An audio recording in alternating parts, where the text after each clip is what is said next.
Pavarësisht se moszgjidhja statusit të pensionistëve të Kosovës vazhdon të jetë një breng për pensionistët, ata në forma të ndryshme kujdesen që të sigurojnë mirëqenien e tyre. Ka 5 muaj që kësaj shtresë të shoqërisë në Gjakov ju është mundësuar të vinë në shoqatin e pensionistëve dhe të furnizohen me medikamente pa pagesë. Ne kemi kontaktuar me kompaninë farmaceutike Trefarm nga Prishtina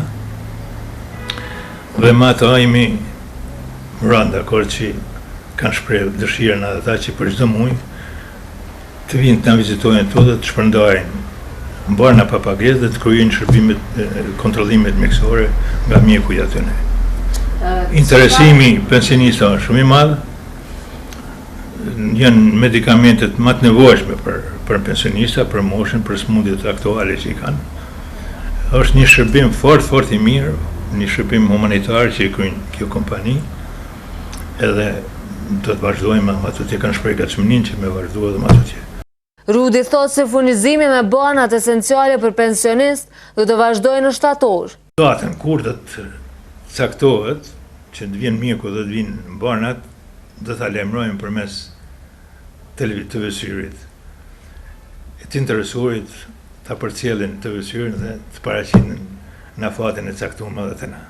Ndërkohë që nga qershori kjo shoqat është kujdesur edhe për rekreacion për pensionistët, duke organizuar dhe pushimet verore për ta në plazhet e Shqipërisë. Sipas Rudit, si vjetë janë munduar të sigurojnë çmime sa më të lira.